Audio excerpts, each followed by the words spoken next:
Señoras y señores, muy buenas tardes. Se los saluda Gregorio Azoa Chimera, presidente de la Asociación de Locutores del Perú. Este es el programa Voces de la LP correspondiente hoy día viernes 23 de septiembre de 2022, a pocos días de celebrar el día del Periodista, que es el 1 de octubre, y también al día siguiente la elección de las autoridades distritales, provinciales y regionales. Como siempre, hacemos nuestra invocación para que pueda usted elegir correctamente a sus autoridades. Después no hay que lamentarse. Infórmese bien, lea los planes de trabajo, escuche, investigue. No permita que un candidato que ya haya sido autoridad en su distrito, en su provincia o en su región y que tenga denuncias ante el Ministerio Público o que haya hecho una mala gestión, retorne al sillón, al primer sillón de su distrito provincial, municipal o regional. No hay que permitir. Si ya actuó en la primera vez, ¿quién le garantiza que en la segunda vez pueda hacer lo correcto? Caramba, esto no es un negocio, estamos cuidando nuestra ciudadanía y por lo tanto tenemos que estar con un voto informado. Le cuento, aquí en Barranco, de donde transmito este programa Voces, han depredado todos los espacios públicos del distrito, las playas, nuestro parque Confraternidad, que antes funcionaba ahí el zoológico y muchos de mi generación se van a recordar, ahora es un museo de arte contemporáneo que para mi concepto de museo no tiene nada porque no hay obras que exponer. Eran 14.000 metros cuadrados que han sido una sucesión de terreno de 14.000 metros cuadrados hacia una entidad que ahí lo tienen, rejado, ¿no? No hay acceso para el público en general.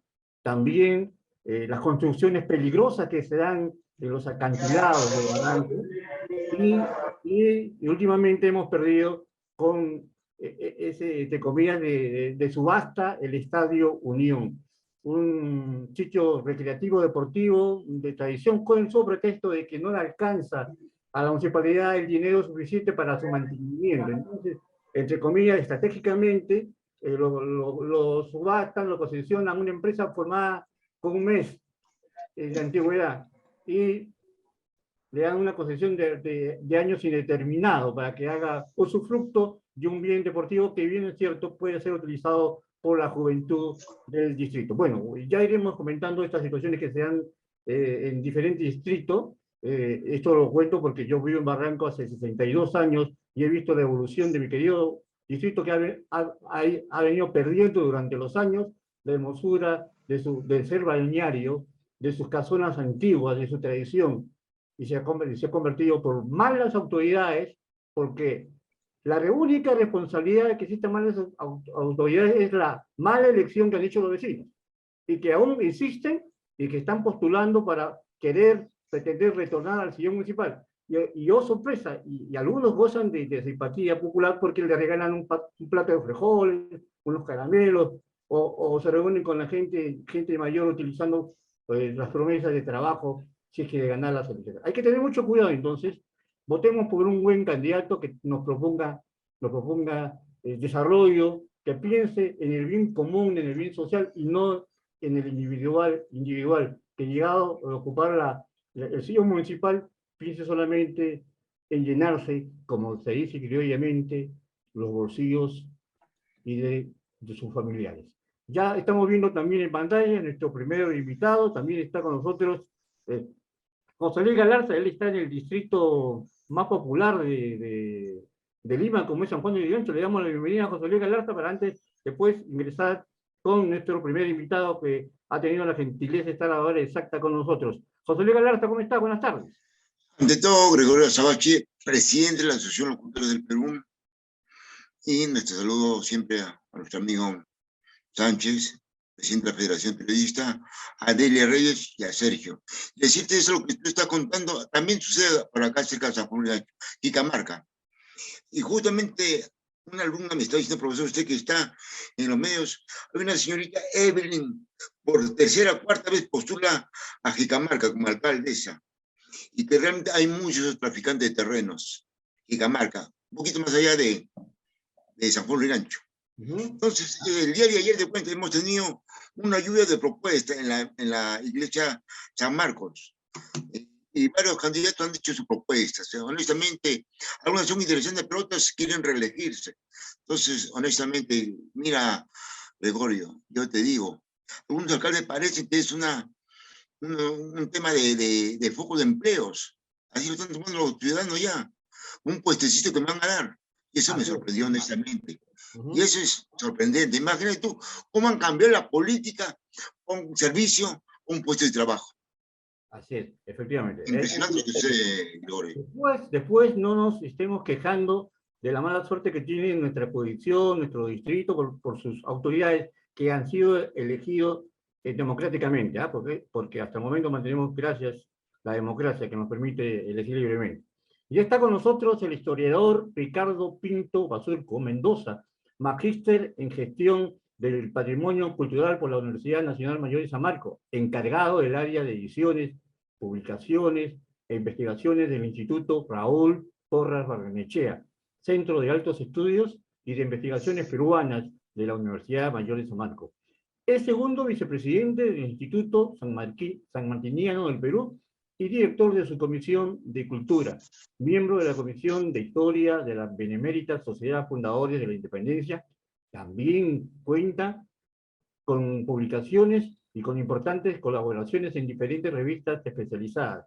Este importante historiador sanmarquino está en Voces para que nos hable sobre la historia de la conmemoración del bicentenario de San Marcos como cuna del Congreso Constituyente. Le damos buenas tardes al magíster Ricardo Pinto Basurco. ¿Cómo está, magíster? Buenas tardes al programa Voces de la Asociación de Locutores del Perú, que se transmite por la plataforma de la Federación de Periodistas del Perú, del canal cultural de las páginas Voces y Plumas del Perú y del Mundo, y también de Gente Grande.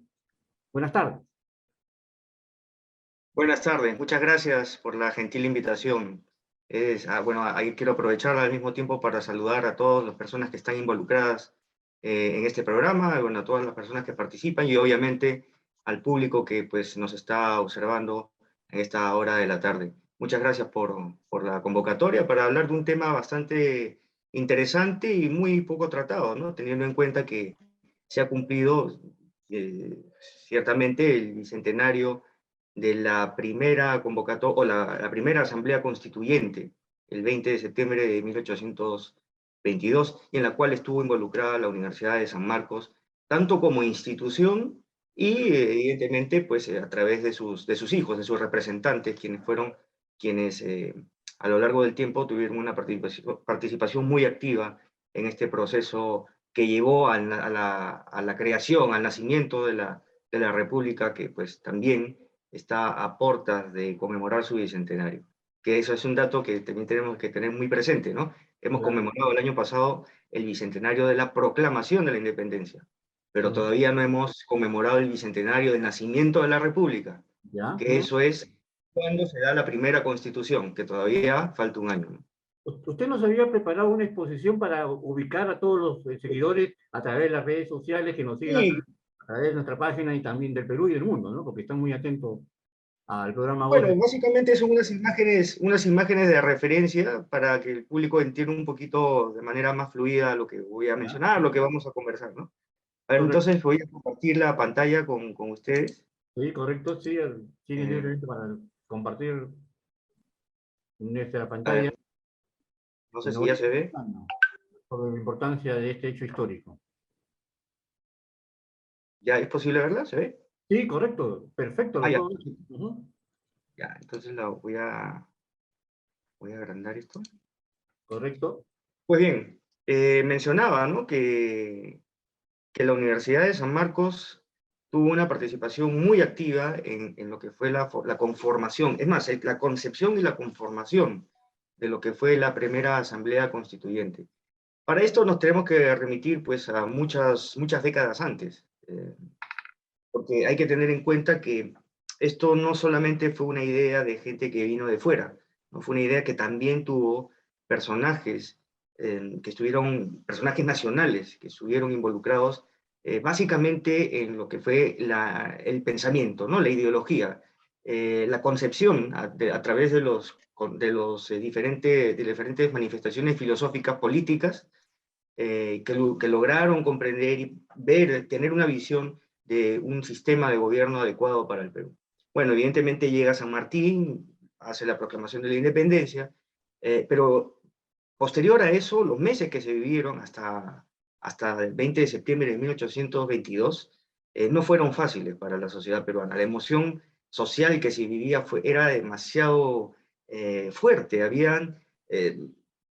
Los peruanos, los limeños habían perdido cierto encanto con la figura de San Martín porque consideraban que no tenía o no había tomado las medidas necesarias para determinar, ¿no?, por completo lo que era la independencia. Veía mucha vacilación en el aspecto militar. Por ejemplo, no criticaban el hecho de no haber expulsado definitivamente el ejército español, que estaba liderado por Canterac. San Martín no había tomado unas medidas, se ausentó, bueno, con la intención de entrevistarse con Bolívar. Ese periodo, ese momento, en realidad esas semanas que se ausentó de Lima, la cosa pues, se puso mucho más difícil. Empezaron a aflorar sentimientos de querer dominar de parte de algunos sectores de la sociedad. El sector de élite, el criollo, empezó a protestar porque las medidas que había asumido y había dado Bernardo de Monteagudo, que era el segundo de José de San Martín, pues no les eran favorables, ¿no? Teniendo en cuenta que estos criollos y algunos españoles se habían afectado tanto en sus intereses económicos como sociales. Muchos habían sido expulsados, se les habían expropiado las propiedades, entonces había bastante desazón de parte de ellos. Y además el pueblo llano, el común, también no entendía qué estaba sucediendo debido a que los que dirigían ya empezaban a meter las manos, si se podría decir, a querer tener el poder. Por ejemplo, Ribagüero, Torre Tagle, empezaron a tener discusiones. Es más, en ese momento de la historia es que se sucede el primer golpe de Estado. Es el primer momento en que que chocan tanto el Congreso, o por mejor dicho, los asambleístas, los futuros asambleístas, con los militares, ¿no? Entonces surge todo un desaguisado tremendo para pues, comprender de que las cosas no estaban fáciles. Estamos hablando exactamente desde el inicio del protectorado, es decir, el 3 de agosto de 1822 hasta septiembre de 1821 hasta 1822. O sea, esos meses fueron demasiado complicados y lamentablemente se podría decir, a la luz de la historia, que marcarían el derrotero de la historia peruana, de la historia republicana. O sea, si uno ve los acontecimientos de ese momento del que estamos hablando, la verdad no parecería nada diferente a lo que estamos viviendo en la actualidad, ¿no? O sea, es más, vamos a acordarnos de lo que sucedió hace poco, hace unos meses, ¿no? Cuando hubo todo este tema de Merino y que sucedieron y que hubo fueron exactamente el calco de lo que sucedió en aquella época. O sea, han pasado 200 años y las cosas lamentablemente casi no han cambiado, ¿no? Están tan igual o hasta peor, podría decir yo. Entonces, la historia, pues, tenemos que tenerla en cuenta para no caer en lo mismo, ¿no? Pero tan Bueno, igual, entonces, doctor, ¿tan igual en qué? ¿En personajes o en situaciones? Porque ambas cosas, porque ambas cosas. las situaciones se dan por los personajes, Ujú, ¿no? Ahora, y obviamente están involucradas las instituciones, ujú, ¿no? Y una de estas instituciones fue la Universidad de San Marcos, ¿no? San ya, Marcos, para que se entienda el contexto, fue afectada en el sentido de que muchas de las personas, de los intelectuales, de los profesores, los catedráticos que estaban participando de manera ideológica, algunos en armas también, pues generaron un ausentismo muy grande en la universidad. La universidad, teniendo en cuenta que era, después de la iglesia, la institución más antigua en el virreinato del Perú, sufrió consecuencias económicas y obviamente esto pues, se correspondía por lo que estaba sucediendo, ¿no? La guerra de independencia afectó las arcas del Estado. El ejército tenía que ser alimentado y obviamente la educación y todo eso quedó de lado. La universidad, pues lamentablemente, entró en una situación de apatismo, ¿no? O sea, como que habían funciones, pero eran limitadas. Y obviamente eso también correspondía a la ausencia de alumnos. Hay que tener otro detalle.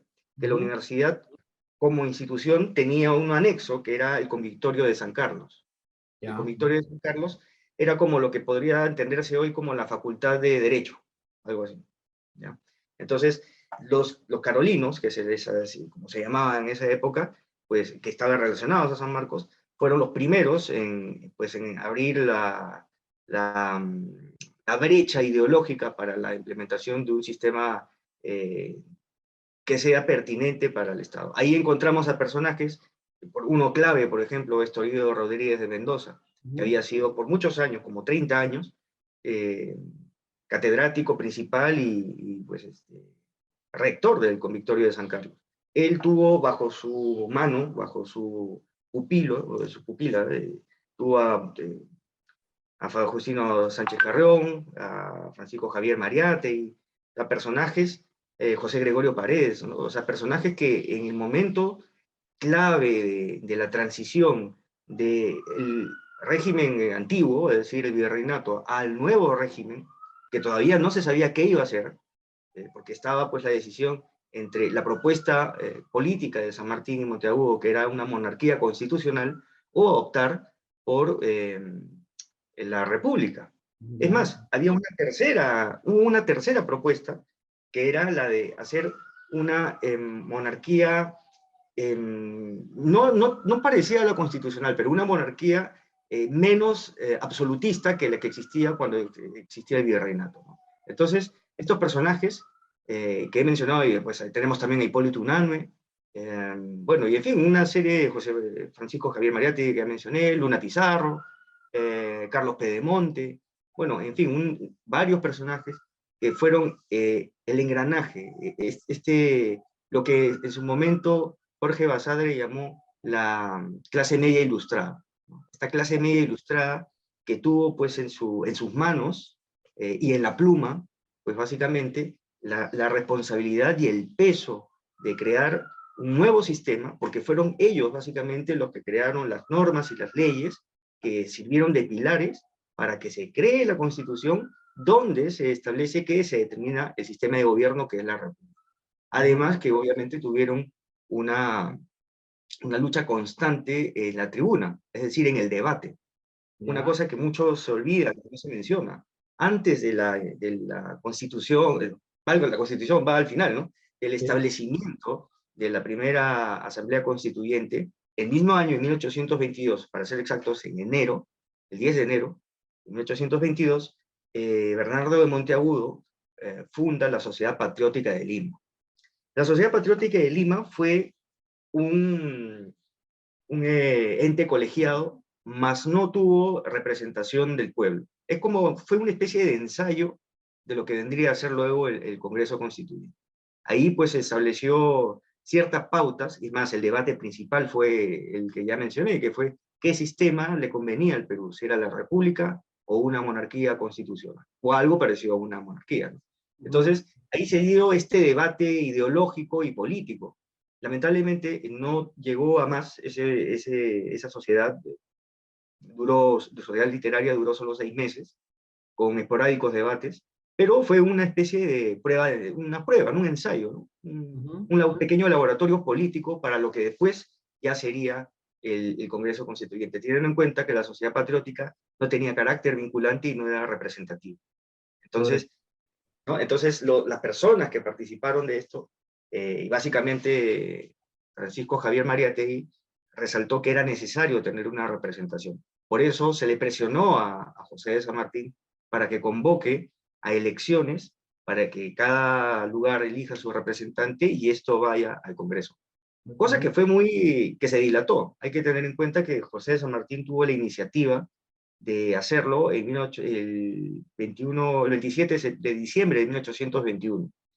Pero no hubieron las condiciones, la situación no estaba muy bien a nivel social, como ya mencioné, la lucha intestina de poder empezaba a reducir, entonces no era un momento adecuado. Luego ¿Eran intereses personales o intereses sociales lo que primaba? ¿Qué es lo que usted...? Básicamente era interés, era una lucha de poder. O sea, y es por eso que menciono como lo que pasa hoy, ¿no? O sea, puede parecer hasta tragicómico, ¿no? Pero lo que vemos hoy, lamentablemente, es algo que parece una tradición inserta en las personas que se encuentran en este mundo de la política, que pues lo que han hecho, lo que se hace hoy, se hizo ayer, ¿no? Es prácticamente lo mismo. Y es bueno, triste porque no se ha aprendido de los errores, ¿no? Claro. Y sí, era una lucha de poder por intereses personales. Y obviamente el interés personal tenía que ver con negocios, tenía que ver con el tema económico, con el prestigio social, muchos elementos, ¿no?, que influyeron en estas personas para tratar de detentar el poder de alguna u otra manera, a través de la milicia, básicamente, ¿no? Básicamente ese era el medio más directo para acceder al poder. Por A eso ver. mencioné el motín de Balconcillo, ¿no?, que fue el primer golpe de Estado, que pone en el poder a José de la Riva Agüero, pues, que fue proclamado el primer presidente, pero a la fuerza. A la larga fue destituido, no reconocido, y bueno, y ese fue realmente el primer gran problema y una mezcolanza de cosas que se dieron, ¿no?, que generó pues toda una serie de problemas, y que eso a la larga pues trajo otras cosas más, trajo más caudillaje militar, y bueno, ya sabemos lo que siguió, ¿no? No sé qué sé yo. Estamos en Jueves y Mecho con un sanmarquino, ¿ah? José Luis Galarce de San Marcos. ¿Tiene alguna consulta, José Luis? Sí, varias. Primer momento, el contexto histórico internacional, ¿qué influencia tenía? Porque cómo estaba España, cómo estaban los santos, cómo estaban las iglesias, qué poder tenían las iglesias. Porque recuerda, San Marcos es de los Santo Domingos y toda una historia de San Marcos. Puros santos, puros santos. Yo quisiera saber cuál era la coyuntura internacional para avariciar lo que era el mercantilismo en esa época. ¿Me podrías ilustrar un poquito ese contexto histórico internacional y nacional? Claro, obviamente lo que pasa dentro de un país, en este caso lo que sucedió en el Perú, corresponde también a lo que sucedía en el contexto internacional. El contexto, sabemos que la independencia no fue solamente una cosa de un día, ¿no? Es un proceso que tomó varios años. Esto se desencadenó cuando Napoleón pues invade España, toma el poder, destronando a Fernando VII y otorgándole el poder a su hermano José. Esto generó una ausencia de poder, un vacío de poder. Generó mucho desorden a nivel político en España y evidentemente en las provincias de ultramar, que una de ellas era el Virreinato del Perú. Para ello se creó una constitución, se llamó la PEPA. Primero se convocaron a cortes, es como decir una asamblea constituyente, y de esa asamblea constituyente nace una constitución, en 1812, que se llamó la PEPA. Esta constitución, que viene a ser la primera constitución española, y obviamente de los países, de los territorios de ultramar, y también del Perú, o sea, fue la primera constitución del Perú, en la época virreinal, fue esta constitución de Cádiz, daba elementos que más tarde fueron inspiración para la primera constitución de 1823. Ahora, sumado a la coyuntura y el problema que tenía en la propia España, estaba también el contexto internacional entre ellos. El poder lo quería tener, era la competencia máxima con Inglaterra, Gran Bretaña. El comercio a nivel marítimo, teniendo en cuenta, recordemos, que el sistema económico virreinal, y obviamente el peruano, era un monopolio. O sea, la corona española no permitía que los territorios de ultramar tengan negocios o lleguen o se abran los puertos a otros países, solamente era el comercio con España. Entonces, los intereses económicos... Perdón, ahí quiero aterrizar. Cuando tú hablas de Napoleón, recuerda, ahí no estaba iglesia, sino la razón. Incluso Napoleón encarcela al Papa San Pío y pide su libertad. O sea, la coyuntura de la razón, Montesquieu, Voltaire, todo eso estaba un tema de la razón. No estaba lo que era la iglesia para ellos. Para Inglaterra, ahorita, por ejemplo, la reina muerta, qué sé yo.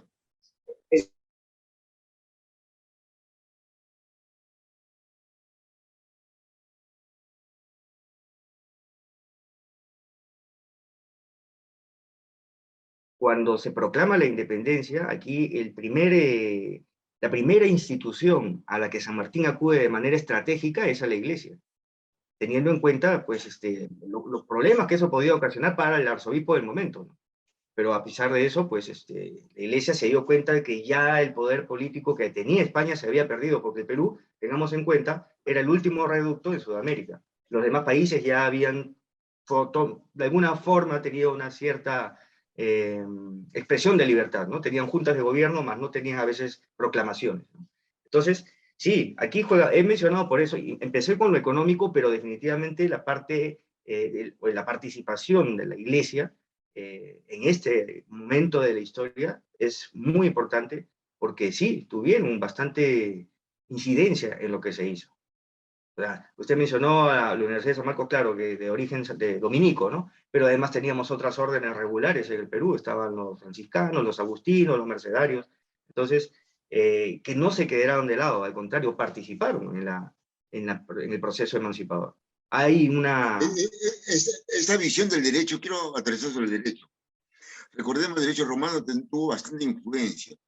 ¿Y cómo es el derecho? Porque la primera carrera, si no me equivoco, es la Facultad de Derecho, que empiezan los cleros, los sanmarquinos. ¿Cómo el derecho influenció bajo esa perspectiva de independencia?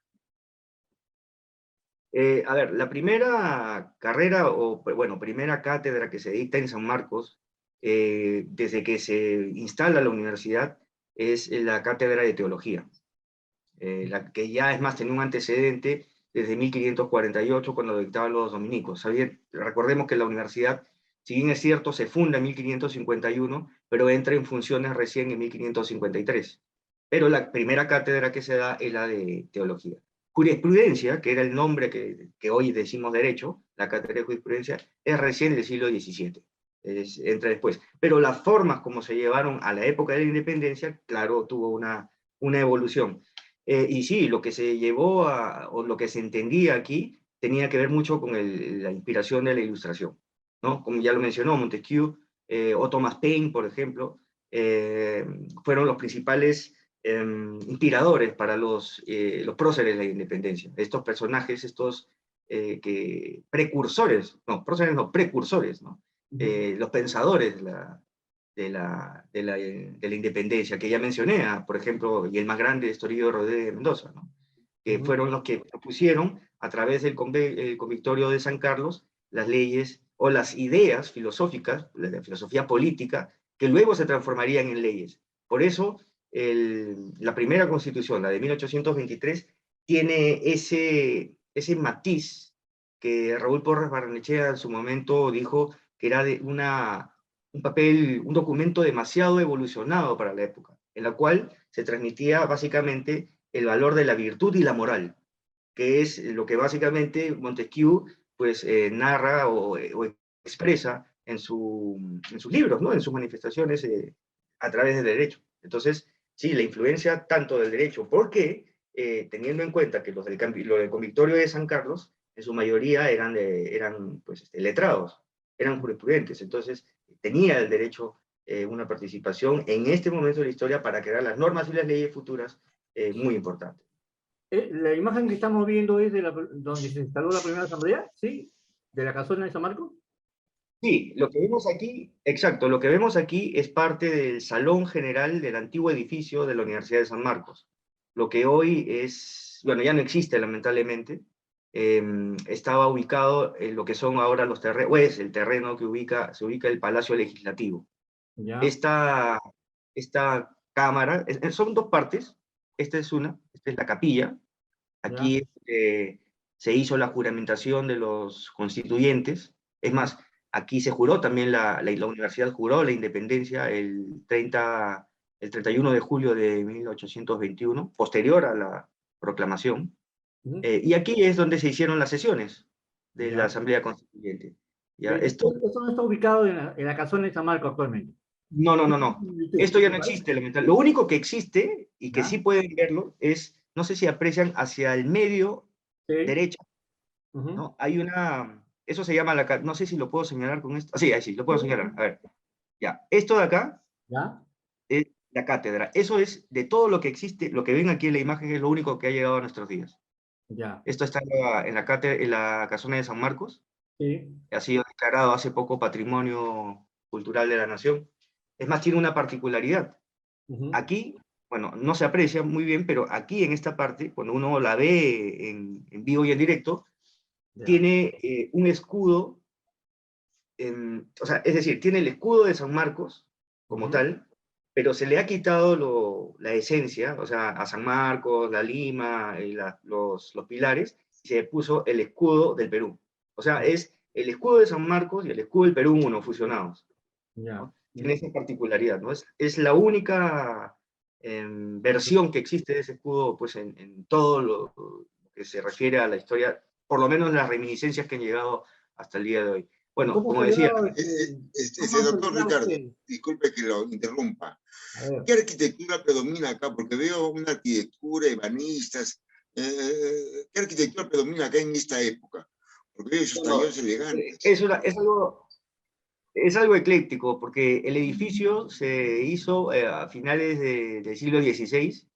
Su primera función fue ser casa de probación, una especie de hospicio para mujeres mestizas, bueno, abandonadas, ¿no? Que no tenían, se quedaban sin marido, bueno. Entonces se les hospedaba en esta casa. Pero como fue tan grande el espacio y había poca población de ese tipo de personas, el virrey Toledo en 1571 designó que sea sede de la universidad. Este vendría a ser este espacio, porque, bueno, esta es una imagen de finales, no, finales del siglo XIX, pero el edificio data de 1568 aproximadamente, y San Marcos la ocupó desde 1571 hasta, pues, justo cuando se instala el Congreso Constituyente, 1822. Si bien es cierto, habían todavía algunos espacios que fungían de salón de aula, de salón de clases. Lamentablemente, poco a poco, el Congreso fue expulsando a la universidad, y la universidad pues tuvo que buscar otros espacios para poder funcionar, ¿no? Entonces, es más, existe yo no sé si decirle anécdota, pero bueno, es una historia bastante un poco dura, ¿no? En el sentido de que la universidad recién en el año 2000 recibió de parte del Congreso la retribución por haber pues cedido su espacio, ¿no? Y el Congreso le dio simbólicamente un sol a la universidad por haber cedido todo este espacio, ¿no? Al Congreso, ¿no? ¿Y cómo celebró San Marcos este bicentenario de la Asamblea Constituyente?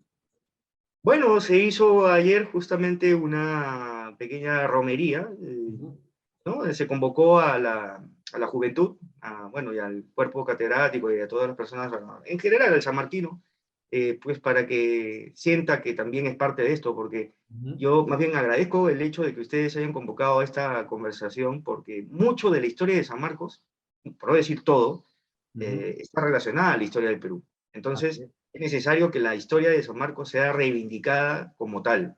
Mucho se olvida de la participación tanto a nivel institucional como de personajes, y evidentemente, pues la formación del primer Congreso Constituyente está vinculada a la universidad, como lo dije al inicio, no solamente como institución, como lo vemos, que este es un espacio que era de la universidad y fue cedido para tales fines, y también obviamente para personajes que, bueno, que fueron los que motivaron este hecho, ¿no? Pues aquí tenemos algunos de ellos, ¿no? Toribio Rodríguez de Mendoza, ¿no? Hipólito Unanue, José Gregorio Paredes, Justo Figueroa, bueno, y en fin, varios personajes que pues hasta el día de hoy, la verdad, pertenecen o se quedan en el anonimato, ¿no? Sí, pues, claro. Ajá. Eso es lo lamentablemente triste, ¿no? Que se queden en el anonimato. Muchos no saben que José Gregorio Paredes, por ejemplo, que fue un eminente médico, un hombre también pues, vinculado a las ciencias y a las letras, fue que él diseñó el escudo nacional, ¿no? Un sanmarquino.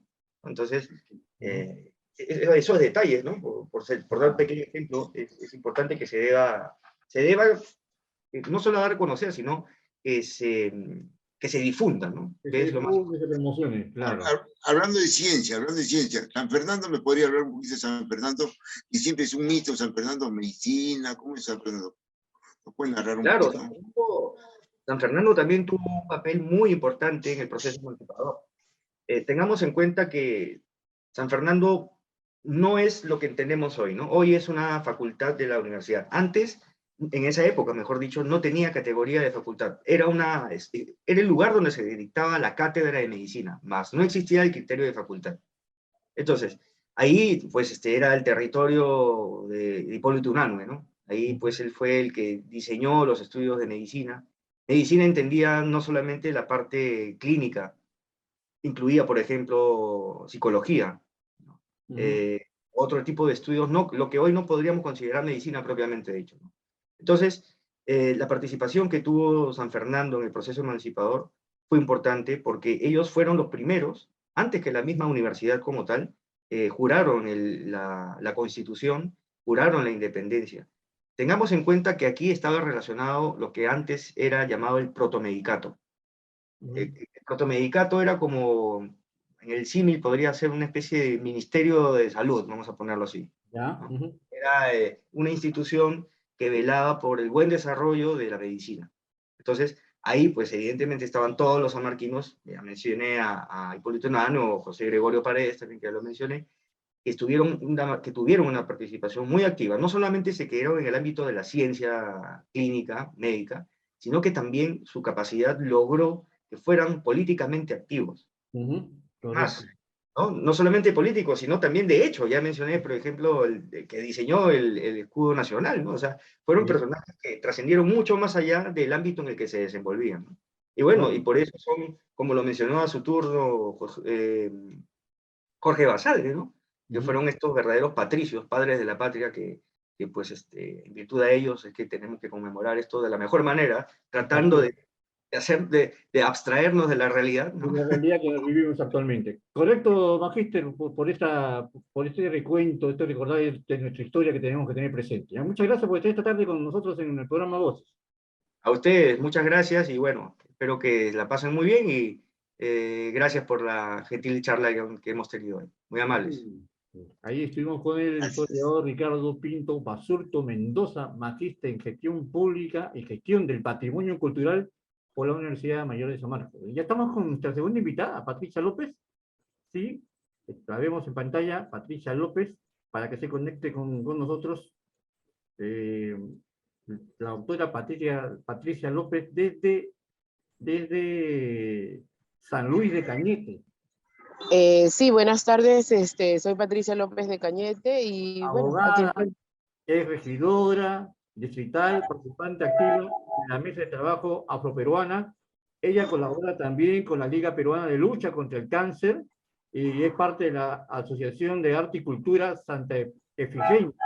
Precisamente está invitada para comentarnos sobre las bodas de plata de la festividad Santa Efigenia que se llevará a cabo el 24, o sea, mañana, y el 25 de septiembre. Buenas tardes. Bueno, sí, buenas tardes con todos ustedes y realmente es un gusto estar aquí. Y bueno, les hablo desde Cañete, especialmente del distrito de San Luis, para invitarlos este 24 y 25 a la gran celebración por las bodas de plata de la Santa Efigenia. Correcto. Coméntenos un poco para que la gente se vaya ubicando esta celebración de la Santa Efigenia. Bueno, vamos a comenzar el día sábado con un rezo por todos aquellos hermanos y socios fallecidos y luego habrá una gran serenata en honor a la Santa con la participación de artistas nacionales, locales. También vamos a tener artistas de Chincha, Pisco, Ica y una infinidad de grupos que siempre de año a año nos vienen acompañando. Luego de la serenata habrá la quema de un hermoso castillo de fuegos artificiales y luego un baile hasta las 6 de la mañana con una orquesta de Chincha. El día domingo comenzamos a las 6 de la mañana con la quema de caparetazos. A las 12 del día habrá la misa en honor a los 25 años de Santa Efigenia. Luego de allí, después de la misa, habrá un gran homenaje por parte de los mariachis y luego de ahí empieza el recorrido profesional por las calles del centro poblado y después de todo el recorrido de la procesión, que es acompañada a la vez por una banda de músicos y también por los grupos de danza que vienen, ¿no? A la vez, después habrá un gran almuerzo de camaradería ofrecido por su presidenta y devota, la señora Marina Esther Cartagena de Cotito, la más conocida como Mama Inés a nivel nacional, ¿no? Y de ahí habrá otra presentación de una orquesta del Poder Judicial de aquí de Cañete, que por primera vez va a hacer su presentación ahí. Y bueno, luego ir con la fiesta hasta sus últimas consecuencias. Hasta las últimas, celebrando. Creo que José Luis es de Cañete o de Chincha. ¿Cómo? José Luis, nuestro co-conductor, creo que es de Cañete o de Chincha. José Luis. No, mi familia es de Cañete, Martes, Pachas, Américo Pachas. Debe conocer los Martes usted, ¿no? Ahí estamos cerca de la Vendimia, Chincha. Y todo se agasaja con Ita. Ustedes andan cercanos, ¿cierto? ¿O me equivoco? Y las costumbres son relativas. No te escuchó bien la pregunta. Tal es así pues que nosotros esperamos estar con todo el público, tanto nacional como año a año nos viene visitando. Aló. Sí, te estoy escuchando, te estoy escuchando. Lo que pasa es que parece que está en movimiento, ¿no? Está en movimiento. Sí, está en movimiento. Sí, correcto. Entonces, están todos invitados para que participen el día de mañana en la boda de plata de la festividad de Santa Efigenia, 24 de mañana, y luego el 25. Luego más, doctor, sobre esta actividad. Lo que pasa es que no le copié bien. No sé si me podría repetir la pregunta, por favor. Sí, Ya. José Luis. ¿Cuál es el acercamiento que tiene Cañete, Chincha y Pisco? ¿En qué se vincula? ¿En el tema de la uva, de los frutales? ¿Cuál es lo que más sobresale en Bueno, Cañete?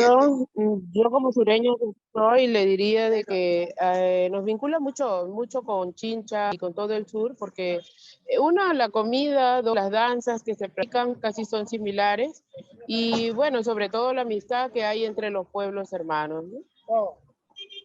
Correcto, correcto. ¿Qué otras actividades importantes está programando la Asociación de Arte y Cultura Santa Efigenia, doctora?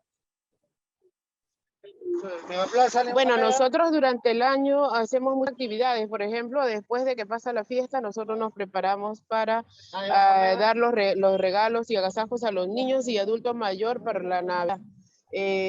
O sea, siempre Efigenia está en constante trabajo, en constante acercamiento con la población.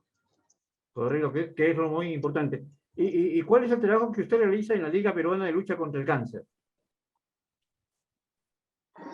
Lo que pasa es que aquí nosotros en Cañete tenemos una agrupación que hacemos trabajo en comunidad con muchas personas, tanto con salud, médicos y todo el tema. Hacemos trabajo para apoyar a todas las personas que tienen el problema del cáncer. Muy bien, correcto. Muchas gracias por estar presente esta tarde con nosotros en el programa Voces, ¿ah? Y reiteramos la invitación entonces para la gente que está en la sintonía de las redes sociales, para que puedan asistir mañana 24 y... Gracias a ustedes por la invitación. Correcto, gracias. Ahí estuvo con nosotros Gracias, la doctora Patricia López desde San Luis de Cañete. En pleno movimiento, en pleno movimiento, está preparando esta fiesta que empieza mañana y termina el domingo 25. Y está con nosotros Eri Flores. ¿Cómo estás, Eri? Buenas tardes, Gregorio. ¿Qué tal? Mucho gusto. Tú eres arquitecto y gestor cultural en la comunidad Lima Norte desde el 2017.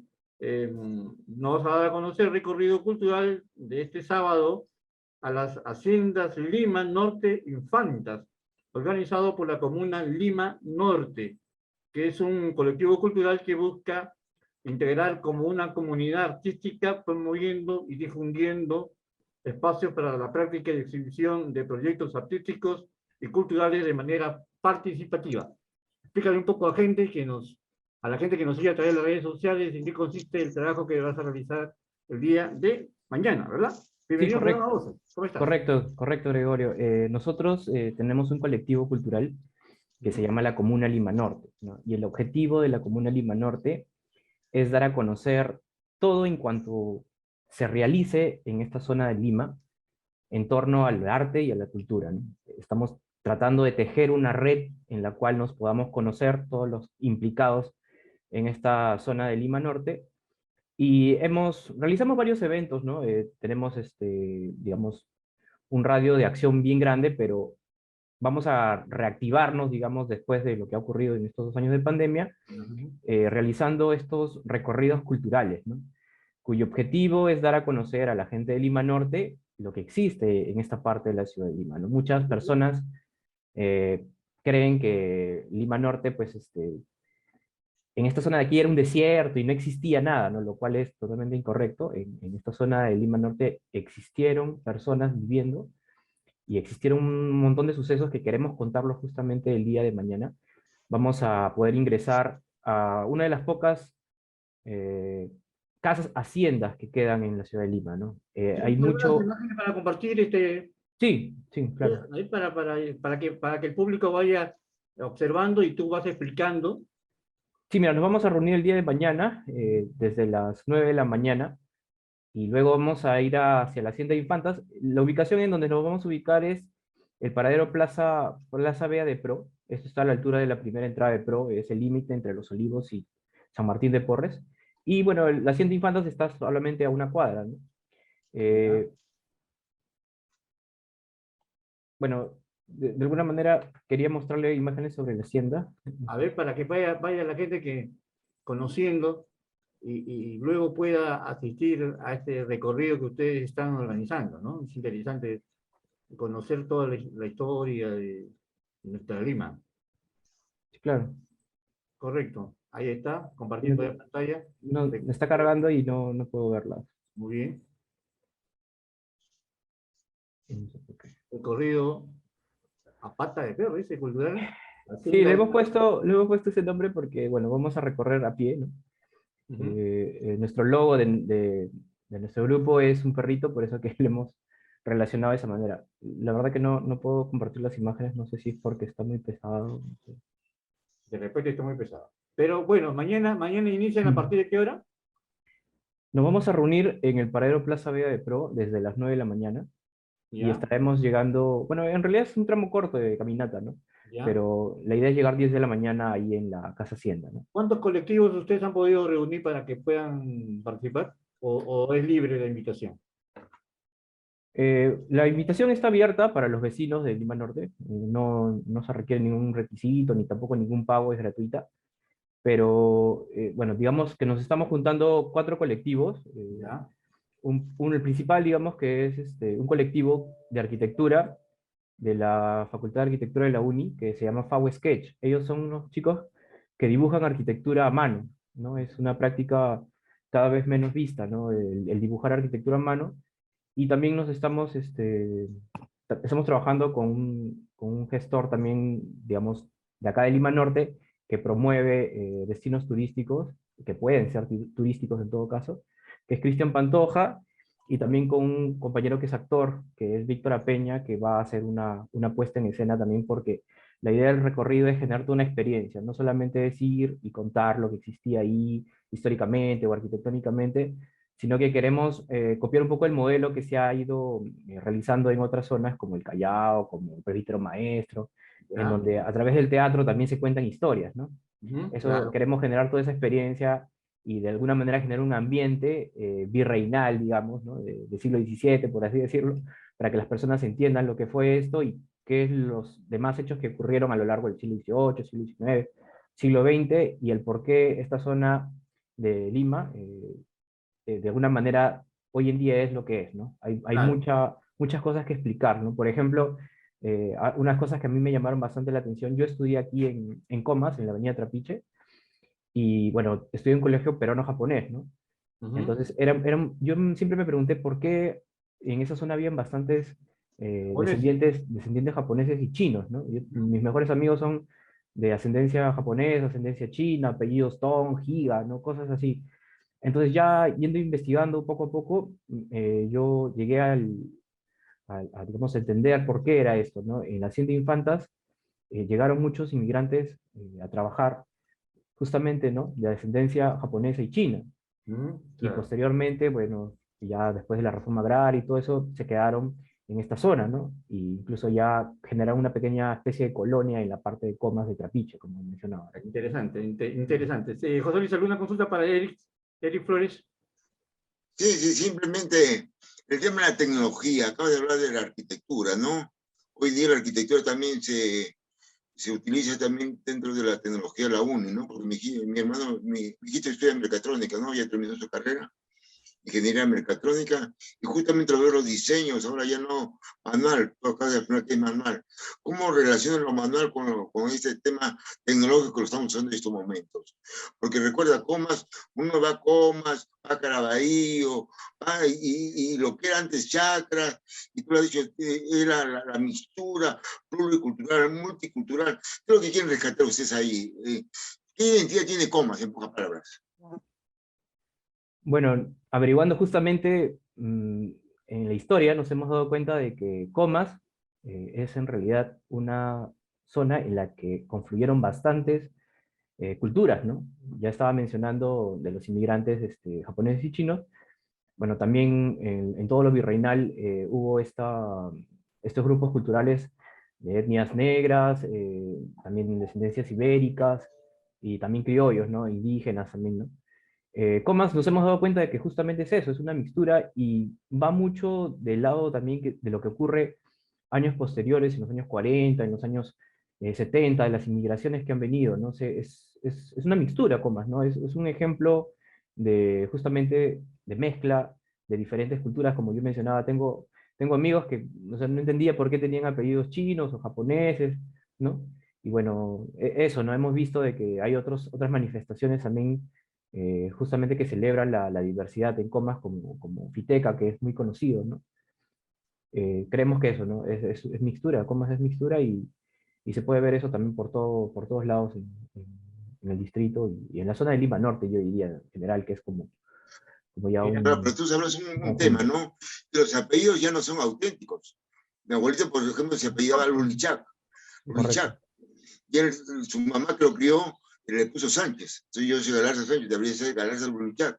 Y así los que lo criaron, a los que venían de China, los explotados, le cambiaban el nombre con los que eran del norte, pues. Ya se investigó ese tema. Sí, también pasaba mucho, bueno, que tenían nombre, digamos, oriental, ¿no? Cukchoy, por ejemplo. Ese nombre, hay un jugador incluso de Alianza de Lima, antiguo, que se apellidaba Choy Sarmiento, ¿no? Y en que en realidad las personas al momento de hablar no pronunciaban tal cual el sonido oriental, ¿no? Y al final ese Kuk Choy terminó siendo un Kuchoy, ¿no? Eso ocurría bastante en esa época, ¿no? ¿Cuál es el apellido japonés que predomina en Comas? En toda esa zona. Yo he visto, o sea, yo he escuchado, tengo amigos, ¿no? Que hay bastante, principalmente gente con ascendencia okinawense. O sea, Ya. En Japón hay una zona sureña, es una isla, que se llama Okinawa. Entonces hay bastantes migrantes de Okinawa, ¿no? Y generalmente los apellidos okinawenses, pues son como pequeños, ¿no? Son Sato, son Higa, ¿no? Tome, son apellidos, por lo general, pequeños, ¿no? O también he visto bastantes, lo que pasa es que el japonés tiene como, de alguna manera, una unión de palabras, ¿no? Como que los apellidos significan algo, de alguna manera, ¿no? Ya. Entonces, por ejemplo, yo tenía una profesora que se apellidaba Miyashiro, ¿no? Miyachiro. Miyashiro. Y, por ejemplo, yo recuerdo que en el colegio peruano japonés que estaba, me enseñaron japonés un poco, ¿no? Y recuerdo que Shiro era blanco, por ejemplo, ¿no? Entonces, el Miyashiro ha de significar algo de blanco, ¿no? Y así era, de alguna manera, los apellidos okinawenses, que seguramente mucha gente que vive por Comas debe tener algún amigo, algún conocido, un familiar que tiene esos apellidos, ¿no? Así También, es. En el obviamente, tema oriental se confunde el japonés y el chino siempre. ¿Por qué? sí, Te has averiguado tú siempre. Yo no soy chino, no, yo sé japonés. sí, Mi abuelito era chino, pues.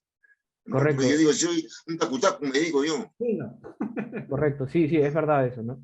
Incluso hasta el día de hoy, ¿no? Al japonés, por ejemplo, mis amigos que eran japoneses, siempre le decimos chino, ¿no? Como por decir, poner una chapa, le decimos chino, pero en realidad eran japoneses, ¿no? Eso ocurrió también incluso en la década de los 40, cuando ocurre la Segunda Guerra Mundial. Acá en Lima se persiguió a muchos japoneses, ¿no? Recuerdan que Perú era aliado, pues, de Estados Unidos, y Ujú. de alguna manera esta alienación hacía de que digamos, sintiera algún tipo de resentimiento, odio hacia los japoneses, ¿no? Eso está documentado incluso. Y se les perseguía, se les robaba, se les pegaba, hasta se les intentaba matar incluso, ¿no?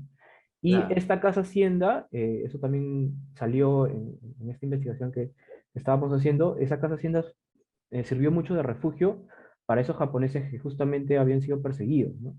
Entonces, me comentaban ahí los que viven ahí en la asociación de propietarios, de que ellos han incluso documentado cuando han bajado al sótano, porque esta casa hacienda tiene 3 plantas, ¿no? Eso también es bien interesante de contar. Tiene Eh, sótano. Tiene un sótano, así, es poco usual eso en Sí. un edificio virreinal, ¿no? Y en estos sótanos probablemente se hacían como una especie de túneles donde eh, justamente estas personas que trabajaban de ascendencia japonesa, ahí las escondían de alguna manera para que no sean perseguidas, Vamos ¿no? a ver. Eso también me parece un dato muy interesante. Y seguramente también perseguían chinos, ¿no? Porque por los ojos rasgados, como mencionaba, digamos, justos pagaban por pecadores, o no tenían nada que ver en la guerra, pero aquí como que en peruano no diferencia tanto el apellido, ¿no? Al chino simplemente, al japonés simplemente le dice chino, ¿no?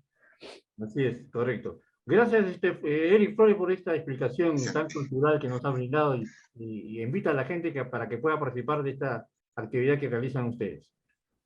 Sí, muchas gracias. Invitarlos al día de mañana, como menciono, desde las 9 de la mañana vamos a estar en el paradero Plaza Vea de Pro. En la primera de Pro hay un Real Plaza, en la puerta del Real Plaza vamos a estar. Nos vamos a congregar, minutos antes de las 10 vamos a ir a la Casa Sin Infantas. Esta, como mencionaba, era una casa de las pocas edificaciones virreinales que aún quedan en pie, ¿no? Eso es algo que es muy bueno destacar, y vamos a contar qué es lo que ha pasado con esta casa durante todos estos siglos, y vamos a ingresar, porque también no es muy sencillo que esta asociación abra las puertas así nomás para que ingresen.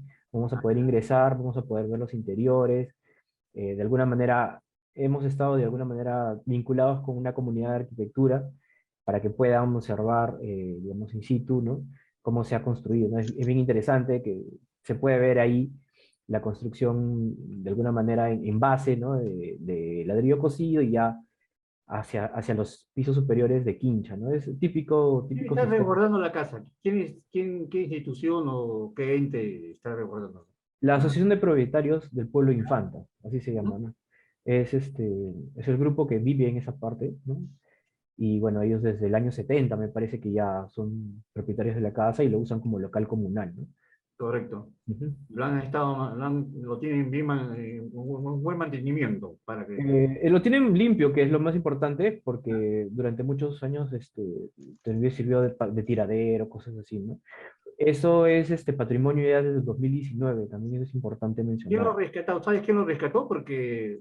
¿Quién Ellos han rescató? hecho, ellos han hecho la gestión para inscribirlo en el Ministerio de Cultura. Ujú. Desde hace 3 años ya es patrimonio de la nación. Así es. Bueno, ellos están también en una serie de actividades para obtener un financiamiento para poder restaurar Claro. la edificación, ¿no? Ujú. Correcto, Eric. Muchas gracias por estar con nosotros, ¿ah? Gracias a Interesante ustedes. Buenas tu tardes. propuesta. Muy bien, ahí está. Gracias. ¿Cuántos años le pones a Eric, José Luis? ¿Cuántos años de edad? Tendrá sus 30 y tantos, recién, 20 y tantos, entre ¿Cuántos 30 años y... tiene Eric? 32. 32. Claro. La carita, los rasgos faciales. Interesante ver a los jóvenes trabajando con nuestra cultura, ¿no? Y Sí, mantener. efectivamente. Yo creo que siempre me ha gustado la pintura, ¿no? Por eso veo los rasgos rapidito. Ujú. ¿Tiene descendencia japonesa o china? No, yo no tengo. Pero sí, como mencionaba, todos mis amigos del colegio tienen principalmente ascendencia japonesa, ¿no? Ujú. Correcto, entonces mañana pueden acercarse al paradero de Pro, ¿no? Plaza Vea de Pro, sí, es la primera de Pro, ¿no? Hay un Real Plaza ahí, vamos a estar en la puerta del Real Plaza desde las 9, vamos a esperar, digamos, a las personas que puedan llegar y vamos a irnos cerca de las 10 de la mañana ya a la casa, ¿no? Es en realidad una cuadra a caminar, no es mucho, Bueno, porque está cerquita, y bueno, ya en la Casa Hacienda ya vamos a comenzar la guía, ¿no? La guía y la explicación de alguna manera. correcto. Gracias, Eric Flores. Estuvo con nosotros en el programa Voces de la Asociación de Locutores del Perú y de la Federación de Periodistas que transmite también a través del canal cultural. Hemos llegado ya a la parte final de los días, viernes 23, estamos ya prácticamente a una semana de celebrar el Día del Periodista. Creo que haremos un programa especial el 1 de octubre. También al día siguiente, que es 2 de octubre, las elecciones municipales. Algo en la parte final, algo que acotar, José Luis Galarza. Sí, ayer hemos estado con toda la gente, Gustavo Arauco, Eper, nuestro amigo, que siempre para participando con nosotros, y Orlando Soto. Orlando Soto, ya te has olvidado hasta de su nombre. Lo vimos en Lisa San Marcos, pues ha habido reuniones de todos los candidatos. Qué cantidad de candidatos ha habido, y organizando como 30 organizaciones dan un pacto de gobernabilidad. Ya. No sé.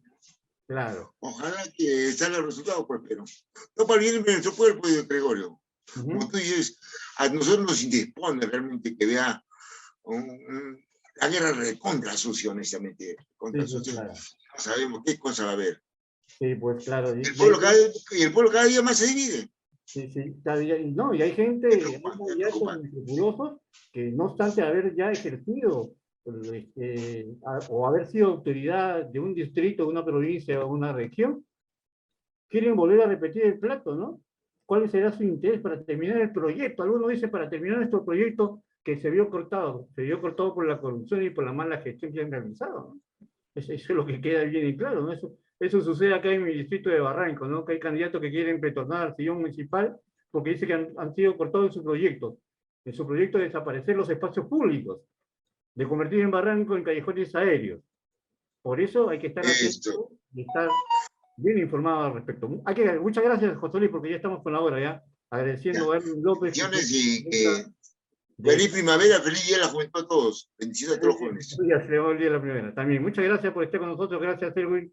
Gracias al doctor Ángel Sánchez Dueñas, presidente de la Federación de Periodistas del Perú, al canal cultural Sergio Jiménez Ruiz y también a Delia Reyes Otadora, nuestra productora genial, que nos permite llegar todos los viernes a través de esta emisión que es el programa Voces. Con nosotros, entonces, hasta el próximo viernes, Dios mediante, tengamos alguna programación especial a mitad de semana. Muchas gracias, buenas tardes, hasta el próximo viernes.